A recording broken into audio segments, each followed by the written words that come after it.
Okay, so good morning, everyone. My name is Elena Capasso. I'm the training coordinator for the Rhode Island Small Business Development Center, and we offer free counseling for new and established businesses. You can find us on Google, look us up. We offer one-on-one counseling, whatever stage of business you're in, whether you're starting, new at it, if you want to just explore the idea, or you're full on in it and would like to create a new marketing plan, etc. So we're here for you, and we offer our free services. So reach out to me if you have any additional questions about who we are and what we do. Today we have a webinar on basics of government contracting, and the speaker is Kaylee Carroll, so I will let her introduce herself. Thank you so much, Kaylee. Thank you. Good morning. So my name is Kaylee Carroll, like Elena said. I'm with the Rhode Island PTAC. We are seated at Rhode Island Commerce Corporation, so we are in Providence. I will talk a little bit about what we do, so I will just get started from here. I am going to turn my video off just in case that's throwing off the Wi-Fi at all, just to knock it down. Thank you. And if everybody wouldn't mind just muting themselves, that would be awesome. So we have nice clear video for audio for everyone. Okay, so we are talking about the basics of government contracting today. So you may not have heard of government contracting at all. Maybe you have a little bit. So we will do a nice overview of everything it entails. So like I said, I work the Rhode Island PTAC. So PTAC stands for the Procurement Technical Assistance Center. We assist businesses, primarily small businesses, in government contracting at the local, state, and federal levels. We are a congressionally mandated program. So we are, Congress supports us. They want us to be here. The point of our program is to help businesses compete in the government market, because competition is good for the government, it's good for innovation, and it's good for other businesses, right? It keeps you moving forward. We've been around since 1985. We have PTACs in every single state. The bigger states have multiple PTACs. Here in Rhode Island, of course, we're pretty small, so it's just us. But we do have PTACs in the territories as well, and there are Native American PTACs. We are funded by a cooperative agreement between Defense Logistics Agency and our host. Like I said, our host is Rhode Island Commerce Corporation. So that means we receive both federal and state support, which means that all of our services are free to you. We are funded by the government. You don't pay anything for us. We don't charge anything. I'll talk a little bit about what our services are on the next slide. But we are essentially consultants. There are differences between us and third-party companies that you would pay to assist you with government contracting. So we can talk a little bit about what those are. So like I said, we provide services to primarily small businesses, but we do have some businesses that are a little bit bigger, and we help you with government contracting. We can help you from the beginning, which is getting you registered, finding all the applicable sites that you need to be set up on to do business with the government. We will set up bid match profiles, and what that is we would work with you to develop a search profile based on keywords. And then anytime a government solicitation is released at the local, state, or federal levels, you would be notified of it. We assist with market research. So that could be anything from identifying who your competition is, identifying who your customer is, figuring out which specific agencies make the most sense for you to market yourself to. We assist with contract requirements. So that would be once you get a contract, we'll go through the whole thing with you, make sure you understand everything that you are obligated to do in that contract. And SBIR or STTR, so that's for companies who are interested in research and development type contracts. So if you are doing a lot of really brand new innovative stuff, that is where SBIR would come in, and we would assist with that as well. And we have workshops like today. We do events like this at least once a month, training events. We'll have sometimes somebody from a government agency will come in and they'll talk to you about what they like to see from small businesses. We have matchmakers, which are very much like what they sound. We match you up with either larger businesses or government agencies in hopes that you will do business with them. All right, so today's class, these are our main questions we're asking and we will be answering. So, is government contracting a good fit for my business? What does the government buy? How does the government buy? What does the government look for in a vendor? What registrations do you need? And what are the differences between local, state, and federal? So we're going to stay pretty high level on all of these. We could probably do a specific class on each of these questions. So we'll stay pretty high level. And if you have any questions along the way, feel free to put it in the chat box, either during the presentation or at the end, whatever you prefer. All right, so question 1, is government contracting a good fit for your business? So we're going to take a step back, look at you, look at how your business is set up first before we even start talking about the government to make sure you're ready. The basics. So these are everything you need to have already set up, already done before you even look into the government. So is your business registered with the Rhode Island Secretary of State? This would be if you're an LLC, if you're a corporation, you need to be registered with the Secretary of State before you are eligible to do business with the government. If you are a sole proprietor, you don't need to be registered with the Secretary of State, but you do need to be registered with your city or town as a sole proprietor. There needs to be some record of you out there. Do you have either taxpayer identification number or employer identification number from the IRS? So you will need that for most government registrations as well. If you are a sole proprietor, that would be your social security number. Do you have insurances or bonding? So just about every government contract ever is going to require you to have at least a general liability insurance. So you need to have that already in place. And depending on your industry, so oftentimes construction will require bonding. So you need to have your bonding either in place or able to get it when you do need it. Also workers' comp. So if you're going to have employees on staff, you need to have workers' comp for those employees. Any other insurances, depending on your industry, there might be specialized insurances. You know, if you're driving a lot, you'll probably have to have specific insurance to cover your drivers. Things like that. You want all of that in place already. Your taxes with the state. So not only do you need to be registered with the IRS, but you also need to be registered with the State of Rhode Island Division of Taxation. This is where you would file your business taxes, where you would apply for a letter of good standing if you ever needed one, where you would renew your tax license. So you do need to be registered there as well. Do you have a business bank account? So you want a business bank account separate from your personal account. It is good to keep all of that money separate. You don't want your personal finances and your business finances mingling together, because if you ever needed to be audited, it would be very hard to prove which money came from where. So it is better to have a completely separate bank account. And then an accountant, an attorney. So while you might not need these types of people right away, you do want them to be identified. That way, when you need them, you know who you're going to call.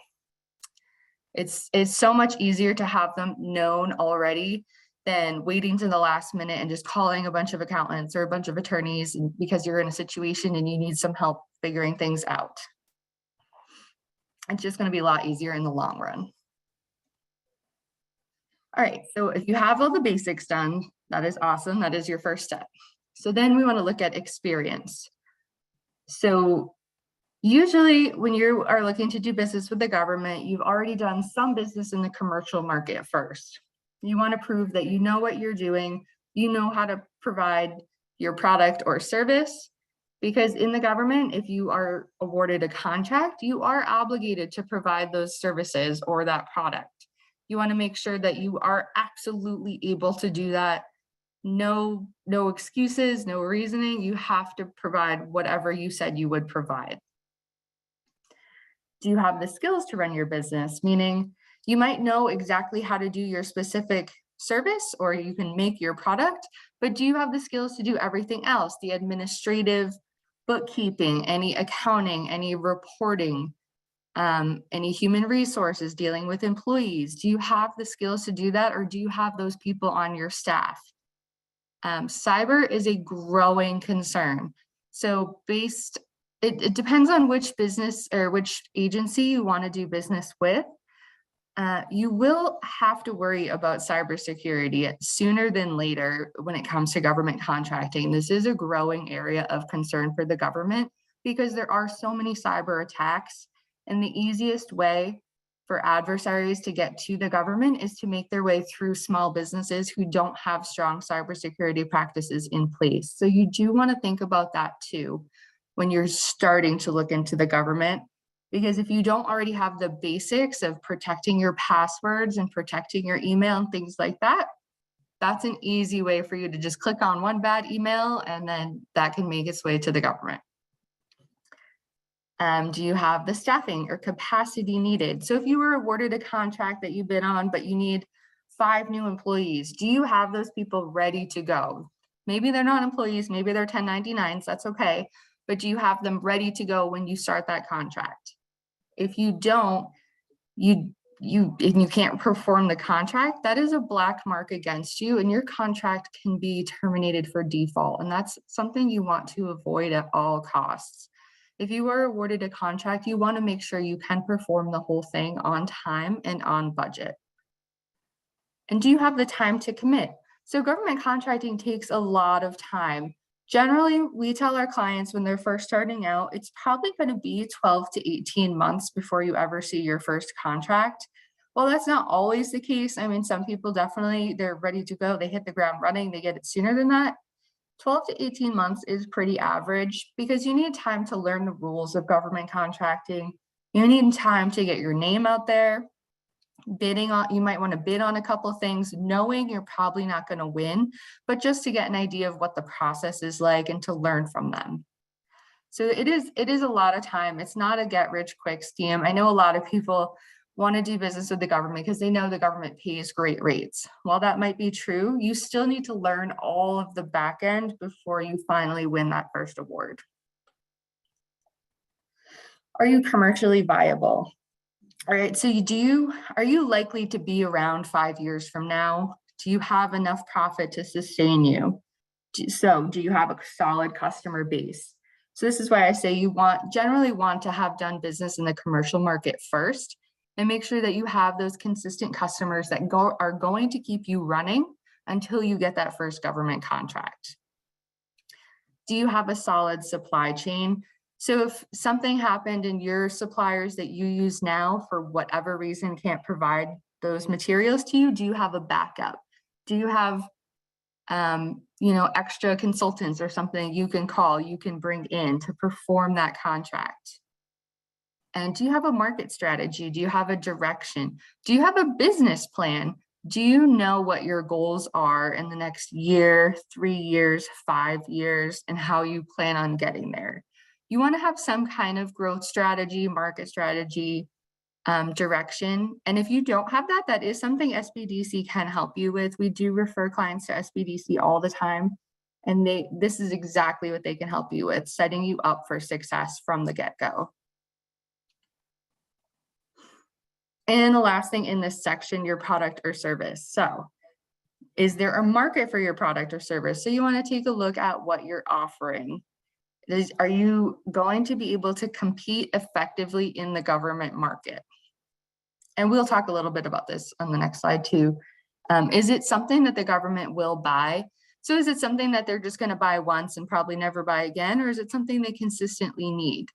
So something like cell phones, they probably need those all the time. Is it something very obscure that, maybe they'll use it once, like some kind of specialized piece of technology? Maybe the government is not your best fit. Who has purchased in the past? So look at your commercial customers. What types of customers do you have now? And can you find those same types of customers in the government market? Is there a market for your offering? So there are a lot of publicly available websites that we can take a look at. And we do this. This is our market research. We'll do it with you, that help you figure out what agencies have bought products similar to yours and what other companies are selling products similar to yours. And you want to start thinking about what sets you apart. So just as you would think about this in the commercial market, how are you different from your competition? You want to think about that in the government market as well, right? Somebody is probably already selling what you are selling. So why would they buy from you? What makes your product better? Do you have a better cost? Do you provide better customer service? You have better skills? Have you modified a product to make it special so the government would be more interested in it versus what is commercially available? So these are things you want to think about. So moving into our next question, what does the government buy? So surprise, surprise, the government buys almost everything, right? The government does very little themselves. Most of the things they do are inherently governmental functions, meaning they do a lot of the desk work, a lot of the paperwork, they do the actual buying, but there's not too many people who work for the government who are, architects or engineers or actually making products. There's not many construction workers, anything like that. They're buying most of those things. So in this chart, I hope it's not too small. We can kind of get an idea of what agencies are purchasing. So we see Department of Defense, of course, is buying tons and tons of stuff. They have a giant budget. So this was for fiscal year 2020, and the government spent $665.1 billion just in government contracts.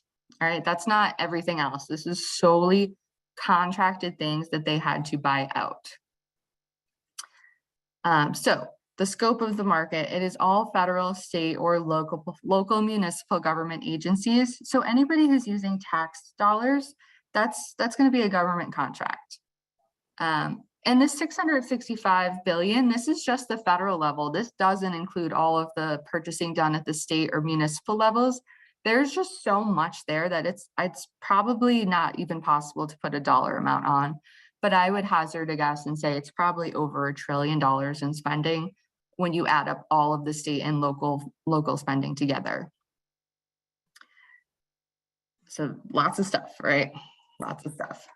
So looking again at what the government buys. So here's a breakdown of the categories of purchases they made. And at the bottom, you'll see federal contract obligations increased by over $70 billion. A lot of it did happen to do with COVID, right? There was a lot of PPE being bought in relation to COVID. There was a lot of emergency funding, figuring out how to set up all of the mass vaccination sites, the mass testing sites.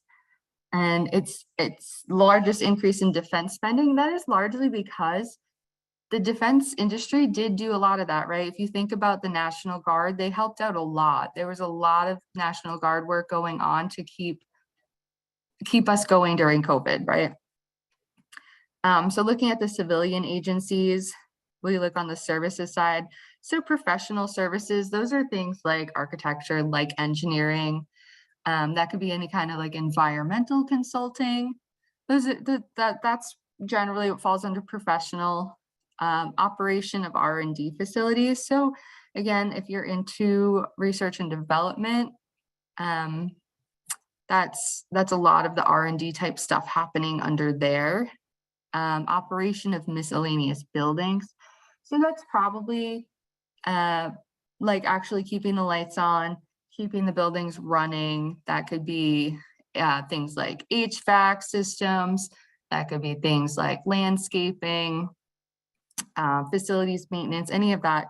And that kind of stuff could have run under the operation of R&D facilities too. IT and telecommunications. This is of course a big category that grows every year, especially now that we're all, not all, but most of us are working from home. It's the same with the government. A lot of government employees are also working from home. And like I mentioned, cyber is a big concern. So they have put a lot of money into IT and telecommunications, making sure that their employees are all able to communicate effectively from wherever they are and that their systems are all up to date. And then medical, that again probably is relating to COVID spending, people actually giving vaccines, people, like I said, when National Guard came into hospitals and stepped in and helped with that. And then we can look at the product side. So drugs and biologicals, of course, this is also probably a lot related to COVID, the actual vaccines themselves, medical and surgical instruments, equipment, again, PPE related things, IT software. So this is maybe actually buying the actual products, fruits and vegetables. So, you know, think about the school programs, think about USDA, there's a lot of farm programs. There's a lot of spending on food within the government. And then precious metals, primary forms, that is, you know, they're buying silver. Silver goes into so many different things. They might be buying gold, they might be buying other precious metals. And then looking over at defense, it's a little bit more clear. This one, they do spell it out. That is professional engineering specifically as their largest service, general healthcare again, logistics. So logistics can be when they're setting up those COVID test sites, who's in charge of setting those types of things up. Professional other, so that again could be architects, it could be specialized environmental engineering, anything like that. Maintenance and repair of aircraft and equipment. So that's exactly what it sounds like. They need somebody to be working on those planes. That's what that would be. Products, aircraft. So, you know, it sounds like maybe last year there was a big focus on their aircraft. And if you think about all the Boeing issues that we've had in the past couple of years, the government also owns Boeing airplanes. So that could be the case here. They need to update those systems. Since this is DoD, combat ships and landing vessels, guided missiles, gas turbines, and jet engines, all relating to all of the methods of transportation that the DoD maintains. And then drugs and biologics again. So these are just the top categories. This is not by any means everything. The government buys everything. They're buying pencils, they're buying printers, they're buying janitorial services, construction services. These are just the top categories, and it's probably because these things are generally very expensive. So just don't get caught up if you don't see your specific industry listed here, like, oh, they don't buy it. They most likely do. These are just the top categories. All right, so getting into how the government buys. So there's a bunch of different ways the government procures their goods and services. They generally might use micro purchases, which are things under $10,000 when they have a direct need. So they need to buy some rope today because they are roping off a construction area and somebody forgot to bring rope. So that's something they can use a credit card. They can just come into your shop and they can buy the rope from you. Is it a one-time contract? So that might be the government is putting together a campaign and they're trying to get more people to come to the National Park Service and they want to run a couple ads, all right? So that's probably a one-time contract.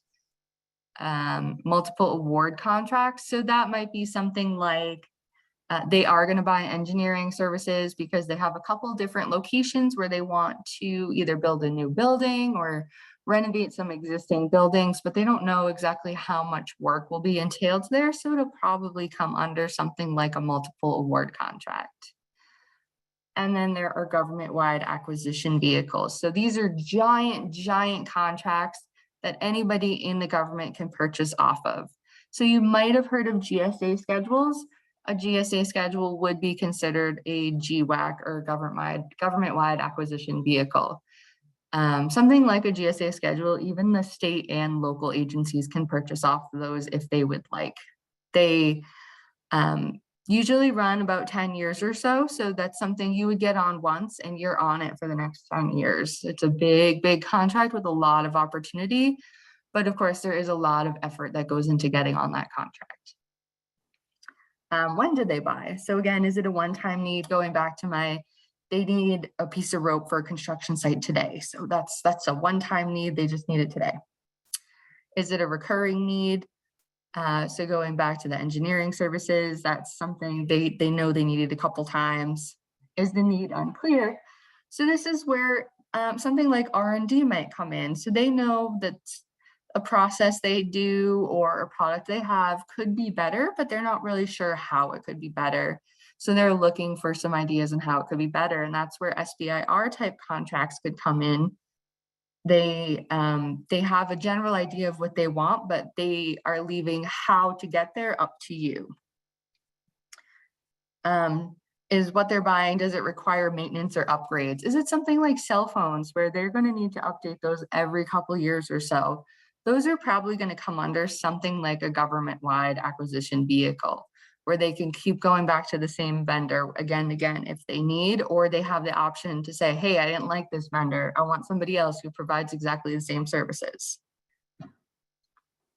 Who do they buy it from currently? So we talked a little bit about this in the beginning. Somebody is already selling to the government what you want to sell to the government. But you want to find out, is there just one person selling it? They have a stronghold on the market, or is there a lot of competition? Going back to those GSA schedules again, if you've never heard of them, they're basically very large government contracts. If you have heard of them, you might have a little bit of idea what they are. So if you were to look at GSA and you look at a category for like printer paper and printer supplies, there are over 200 companies on that contract, right? So if you're selling something like that, you want to think about, how can I be competitive in that market? If you're looking at the state level, it's probably going to be a little bit easier, right? Because you're not competing against everybody in the country who wants to be on that contract.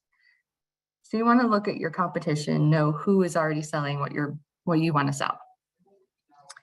And how do you learn about these things? Like I said, there are government websites that are publicly available information that you can take a look at. And that's something we can help you with at PTAC. These are just a couple of the websites, fpds.gov or usaspending.gov. And you could always look at those GSA schedules too. And you can learn about what the government buys specifically by going to their agency websites. So just about every agency website is going to have a portion of it that says doing business with the Army, doing business with the Navy, and they're going to lead you to probably a similar pie chart to what we looked at of what they and their specific agency buy a lot of. And they'll talk about how they want you to do business with them. Generally, they will have a small business office, and they'll probably have a small business page that lists resources for small businesses right on there. And then every so often, there will be industry days as well. So what those are the government, and those are moving more to a virtual format, of course, with everybody home still for the most part. The government will host a webinar or a seminar in person, and they'll talk about doing business with them, what they like to see. They might even list some of their prime contractors that they regularly do business with, in hopes that you might reach out to those prime contractors yourself and want to introduce yourself, do some business with them as a subcontractor. All right. And then we have another little chart. This kind of just gives you an idea of what types of contracts. So we didn't talk so much about fixed price and cost reimbursement, but these go along with, are they micro purchases? Are they one-time purchases? So generally a fixed price contract is a one-time purchase. They have a clearly identified need. They're paying a fixed price for it. Contract cost reimbursement, that is more, they don't really know what the need is. They need somebody to kind of run with what they're giving them and come up with the solution. Time and material or labor hour contracts, those are generally things like, they can be like construction or like an engineering project where they're not really sure how long it's going to take. So they're just going to charge based on how much time and how many materials are required or how many labor hours go into that contract. And then you'll see at the bottom there over on the left-hand side, the overall competition rate was 61%. So it's a good amount of competition, right? It means not everybody's running away with the same contracts over and over again. 80% in those civilian agencies. So that gives you an idea, right? And it goes back to, the government is very risk adverse, especially Department of Defense, right? They're very leery of taking on new vendors unless they really trust you. They know who you are. The civilian agencies are not as leery. They're not as worried about the cybersecurity type stuff yet. So that's probably why civilian agencies have a higher competition rate than defense agencies. And then you see in this little pie chart here, we had $80.6 billion obligated to small business for defense and 63.6 obligated for civilian agencies. So that's a good amount of money, right? That's a lot of money. All right, getting into our next question. What does the government look for in a vendor? So we talked about everything you want to have in mind, everything you already want in place. So assuming you have all of that stuff in place, what are they looking for aside from that?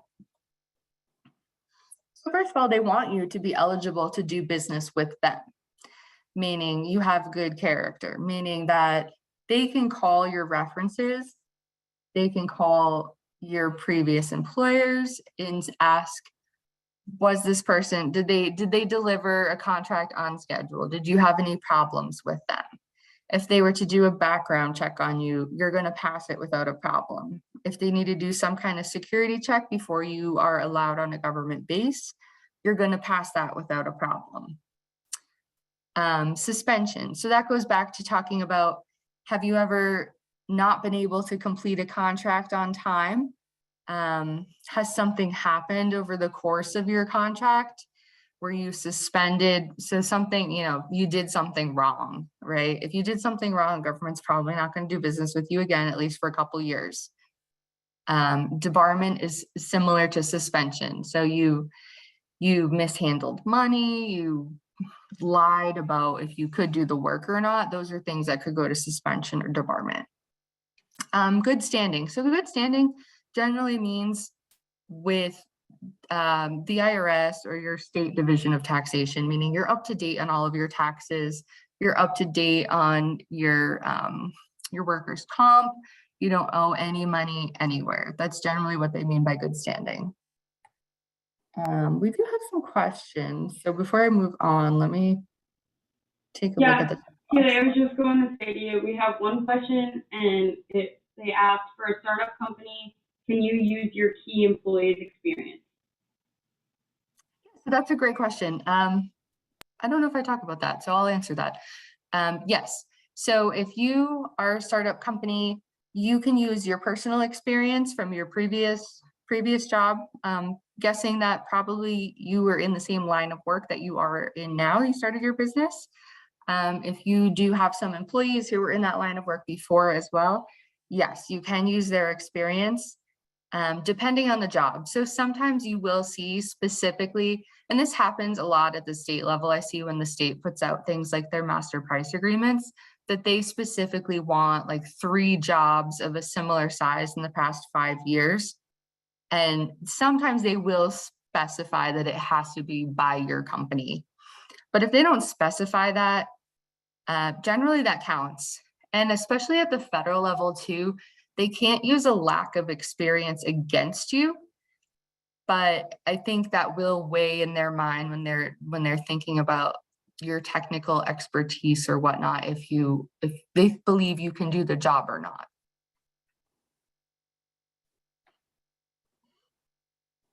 Do you have any other questions? That is all. I hope that answered your question. Thank you for the response. Okay. And if you have more questions on that, you can always put a follow-up to that in the chat box too. All right, so moving on, so what do they look for in vendors? So are you financially stable? Meaning, can you afford the cost of doing business?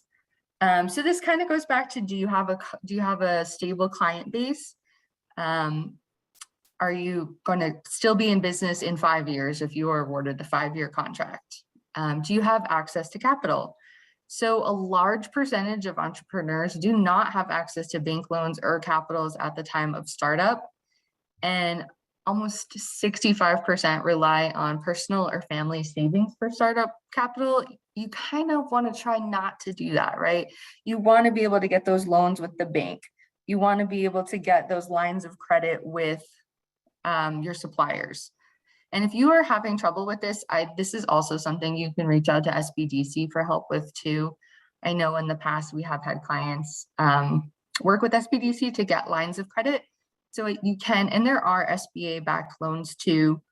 So if If you don't have access to capital and this is a problem, then you want to think about, how can I get access to capital? How can I get some lines of credit? And like I said, this is often cited as one of the primary barriers. And this is why you probably want to look at doing business with the local and state government first, because there's generally less requirements of needing those startup costs versus the federal government. Past performance. So again, can you show that your business has had project deliverables on time and on budget in the past? So this is a central element of the process used by government agencies when they evaluate companies and proposals to know who will be awarded contracts. So while I said it can't be used against you if you don't have any performance, when they go to tally up your scores, that's how they look at proposals, right? They score you. When they go to tally up your score, it's just going to be a neutral rating. You're not going to have a great, 100% here for past performance if you don't have any. But you can, prior to starting your business, does generally count with your current business, and subcontracting counts. So if you have done work for another company who is doing business for the government, you are inadvertently doing business with the government too, right? So you are a subcontractor, and that kind of experience does count.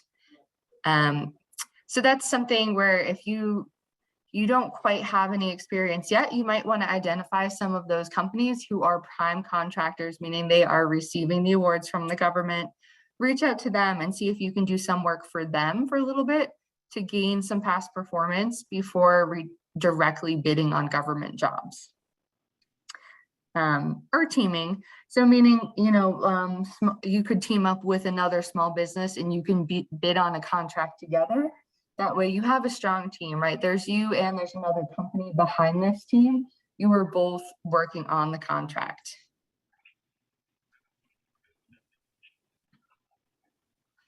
And last in this section, do you have the capacity to deliver? So this kind of goes back to, are you going to be able to get those supplies if you need? If something happens to your primary supplier, are you still going to be able to get the supplies from another supplier? Are you going to be able to get the staffing you need to complete the job? Quality and service are almost as important as your price, right? The government, they might be paying the lowest price, but if you don't have a good quality of your product and you have terrible customer service, they're not likely to come back to you again next time. Is your business ready, willing, and able to get the job done? So that means, are you able to start the contract when they want to start the contract? Or are you going to tell them, hey, I need an extra 6 weeks because I don't have the staffing yet. I need time to get my staffing together. You want to be able to have all those things ready to go when you get that contract. The day you get it, you can hit the ground running. Are you responsive and responsible? So being responsive means that you give the government exactly what it wants. So if they reach out to you, they ask you a question, they say, hey, the scope of work has changed a little bit. Is this okay? You're going to answer right away. You're going to either say, yes, it's okay. That fits in the scope, or you're going to say, nope, I can't do that unless there is a contract modification and we add some more funding. All right, so responsive is exactly what responsive sounds. You're answering right away. You're getting back to them. Being responsible refers to your capability to provide what the government needs. So you might think, again, if you're the low bidder, you should win the award, but sometimes government does have concerns about your ability to perform, and that takes time, right? It just takes time. You have to keep reaching out to these government agencies, letting them get to know you.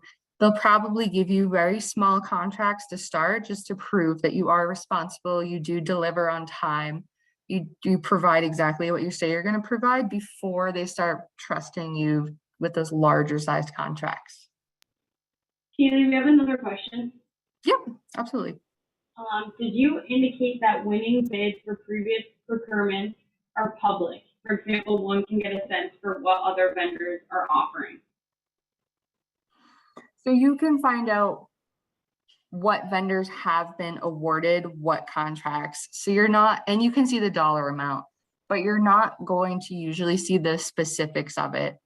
So unless you looked at a bid right before it came. So a solicitation comes out from, say, the state of Rhode Island for a marketing campaign, and you read through the whole bid and you know exactly what that bid entails, and then you follow that bid and you see who was awarded. You know they were awarded X amount of dollars for those services in the bid. So that in that case, you're going to know exactly what they were awarded the money for.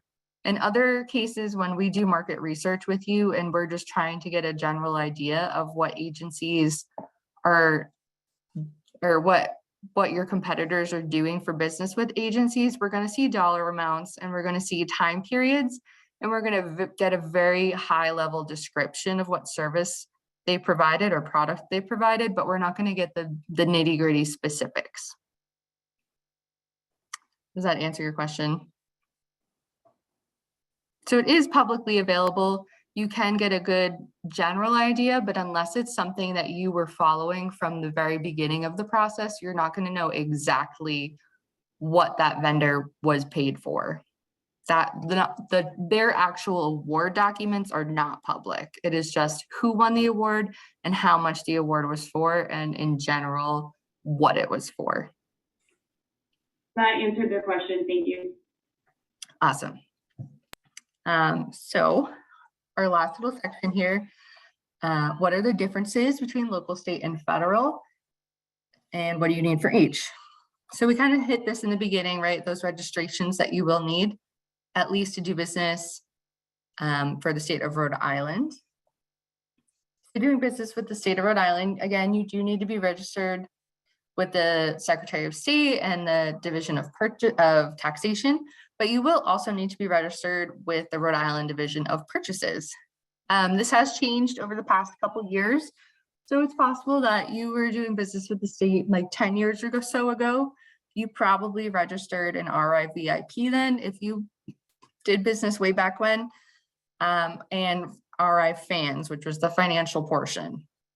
The state has changed things a little bit, and now you would register in Ocean State Procures. The state is moving to most of their transactions being done online, which is, I think, good for most of us, instead of having to send in our 3 copies in a manila envelope on a floppy disk, because they do still do that for some reason in some state agencies. So most of it is online. Not all of it yet, but most of it is online now. So in that Ocean State Procures, that's where you can actually see the solicitations out. You would make an account in there and you would have the ability to upload all of your documents and all of your forms to respond to those solicitations right online in their website. And they also have their invoicing built into the website too. And so the RIVIP, that's the old site, but some state agencies are still using RIVIP. So when you look at a bid, you'll know where they want you to register. It will tell you. But Ocean State Procures is the new one. RIVIP is being phased out slowly. And the website to look at both of those is this ridop.ri.gov. So Rhode Island Division of Purchases. So there's also Rhode Island socioeconomic programs. So this would be when you go to the Office of Diversity, Equity, and Opportunity site, you'll find out more information about the minority or women business enterprise called MBE or WBE. You've probably heard of those before if you've heard anything about state government contracting. And the purpose is to get more small businesses who are MBEs or WBEs involved in the government supply chain at the state level. At the state of Rhode Island, there is a goal that all contracts that come out do have a 10% portion. So it's supposed to be put aside for MBEs or WBEs. It's not a requirement, unfortunately. It is just a goal. But every company that wins a contract does need to submit a form that states if they are going to use an MBE or WBE, and they do have to list that company. So if you are eligible for either of these, it's not a bad idea to go and get them, because they do help you out, right? If you're trying to gain some experience, you might want to get this MBE and or WBE and reach out to those firms who you know are doing state work already and see if they need some subcontractors, or they could use some teaming, and that will help you build your experience, and that will help them meet their MBE or WBE goals. And there is also one for, I believe it's called DBE for disadvantaged or disabled business. It might be DISBE. So if you have a disability as well, you can apply for that one. And then there is also a VBE, a Veterans Business Enterprise certification you can get as well. So there's a couple different ones at the state level. And that is all at that odeo.ri.gov site. Okay, so doing business with federal agencies. So federal agencies are a little bit different. Generally, I would recommend if you've never done any government contracting at all, you do start with your local and state. I didn't really include a slide here for local because they're all so different, right? Some municipalities will require you to register on their specific site. Larger cities like Providence and Pawtucket, generally, they do have a section on their sites for doing business with them. And I believe they want you to register on their sites just so they know which small businesses are out there in their cities and towns and who they can call if they are looking for quotes or anything. Smaller towns generally don't go to that hassle. They don't really require you to register anywhere special, but they do post their bids usually on their own city or town website. There is another website called BidNet where I have seen more and more towns posting on lately. So that would be something to check out as well for the towns. Okay, but going back to federal agencies. So to do business at the federal level, you will need to have a DUNS number, and you would get that at the Dun & Bradstreet website, dnb.com. I will note that the DUNS number is being phased out. It's supposed to be phased out between March and April of this year, actually. So depending on how soon you want to jump into government contracting at the federal level, you might as well just wait until April if you're not ready to hit the ground running now, because you eventually will not need the DUNS number anymore. Again, you have to have your taxpayer identification or your EIN number to get any basic registrations complete in the government. And then the most basic registration you need is the System for Award Management, or SAM.gov. And that's where we go. We put in your DUNS number, we put in your EIN, they validate who you are, who you say you are. And then we'll go through and we'll answer some questions about your business. Generally, it's a confusing website, but the questions are pretty straightforward. Do you use child labor? Are you working for another country? It's things like that you're probably not doing any of it, but you just need to validate that you're not doing any of it. And then like at the state level, the federal level does also have socioeconomic programs. They do have slightly different names and they are different applications. The SBA does own most of these socioeconomic programs, but PTAC can help you with them all. So 8A would be similar to an MBE, a minority business enterprise at the state level. It is socially and economically disadvantaged individuals. Generally, the socially disadvantaged, they do have a listing of certain ethnicities that they have already determined, yep, you're socially disadvantaged just because you are this particular ethnicity. And then economically disadvantaged, there are dollar thresholds that you need to be under to be considered economically disadvantaged, but they're generally pretty high thresholds that most small businesses would not meet. So it's usually not a problem to meet the economic portion of that. The federal government does also have women-owned small businesses certification. That's exactly what it sounds like. There is also an economically disadvantaged women-owned small business certification as well. That one is a little bit different. So there are still those financial thresholds that you need to be under, but there are certain industries that qualify. So not every single industry qualifies. So that would be something you would want to look at with your PTAC counselor. We could figure out if that would qualify or not. Oh, this is missing a letter. It's supposed to be SDVOSB, service disabled veteran-owned businesses. So this is also what it sounds like. If you're a veteran owner, there is a certification process we can go through for you. If you're not service disabled, you can certify as veteran owned without the service disabled. And then hub zone is historically underutilized business zones. So there is a map that the SBA maintains that you can go on and put your address in it to see if you are in a hub zone or not. Usually it just means areas where there's generally not been a lot of employment. So you'll find a lot of those areas in Providence and in Pawtucket and in Central Falls. But sometimes you'll look at the map and you're surprised. Sometimes you'll see some in Warwick. I know there used to be one in Portsmouth because there are many different reasons there could be a hub zone. The one in Portsmouth, just for example, was because there was a military base there that closed. So they assumed that people lost their jobs when that closed. So there's just a lot of reasons someone could be in a hub zone. That program is a little bit different than the others, where the others are social or economic based. This one is just clearly based on where your business is. If your business is in a hub zone, you would have to prove that 35% of your employees also live in a hub zone as well. Does not have to be the same hub zone as your business, but they do have to live in a hub zone in the state. So these are just a little bit more on doing business with federal agencies. I briefly mentioned our bid match before. So if you wanted to register with us, we would help you set up a bid match and help you identify bidding opportunities. DIBS is another government website. So this is a little bit more advanced. After you've gotten your basic registrations, you decide that I want to look into doing business with Defense Logistics Agency. They do maintain their own bidding website you have to register on, and we could help you walk through that too.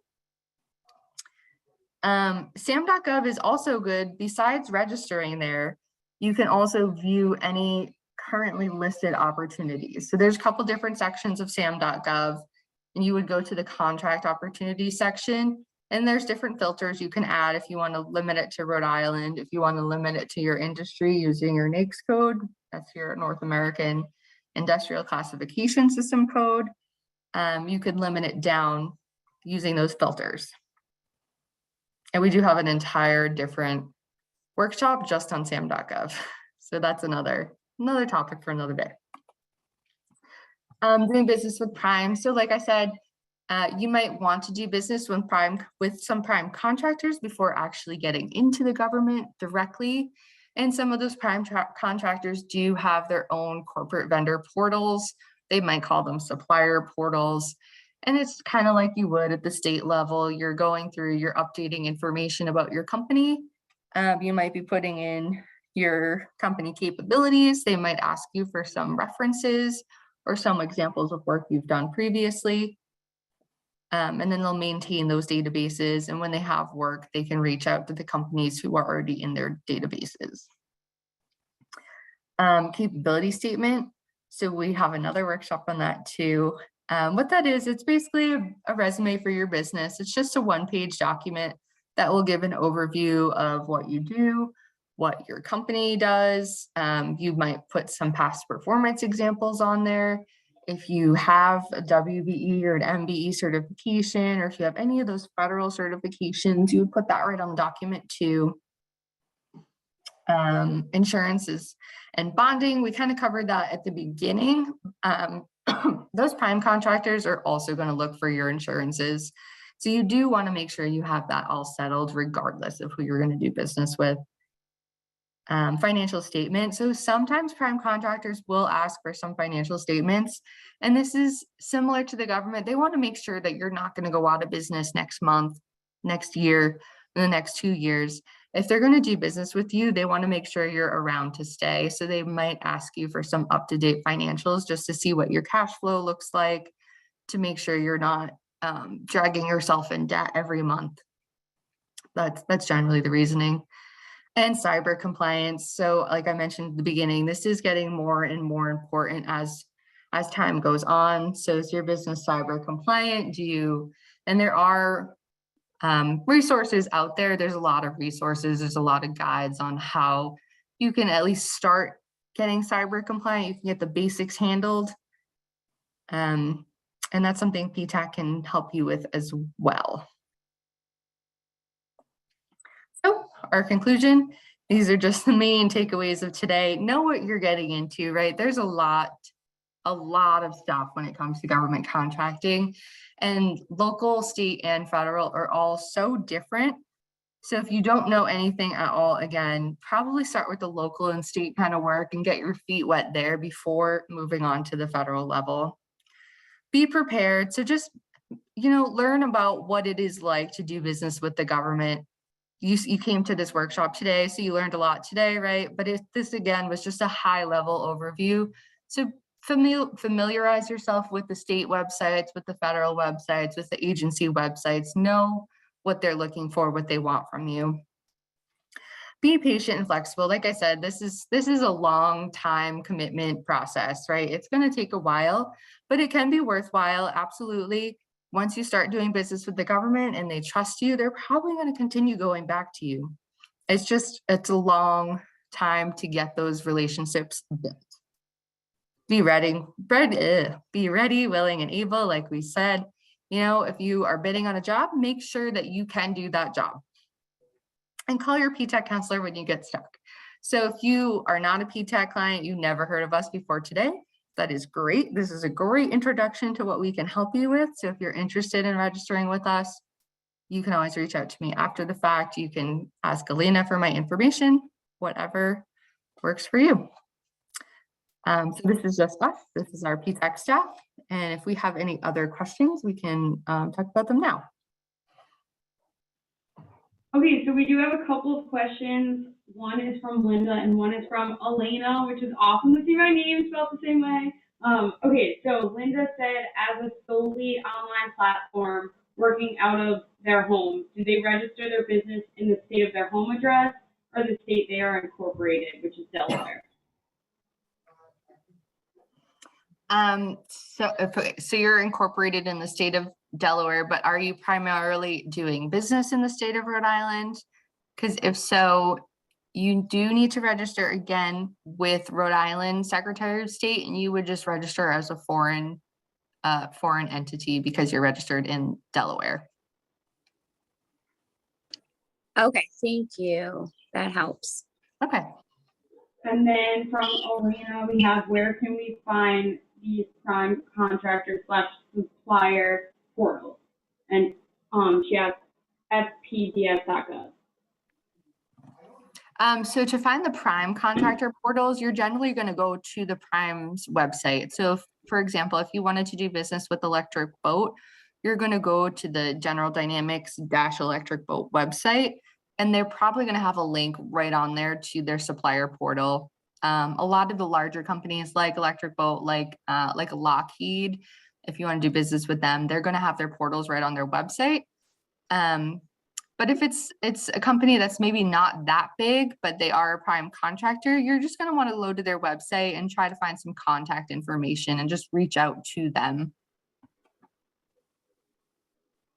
fpds.gov is, that's where awards are posted. So if you want to find information on those awards, fpds.gov and usaspending.gov are very similar in the information that they provide. I would recommend USA Spending over fpds.gov just because it's a much more updated website. It is much more user-friendly, easier to understand. And PTAC does teach a class on that too. I just taught that one maybe 2 weeks ago. So if you have questions on that, I can definitely help you with using those websites. Thank you. Thank you, Kaylee. Does anyone have any other questions?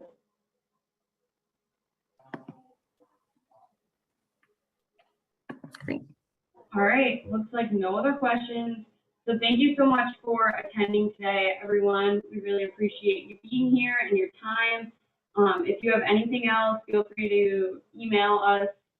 I will send out the slides that Kaylee used today, as well as the recording from today. So thank you so much again. I hope this was very informational for you and you had a lot of questions answered. Awesome. Thank you guys for joining so much.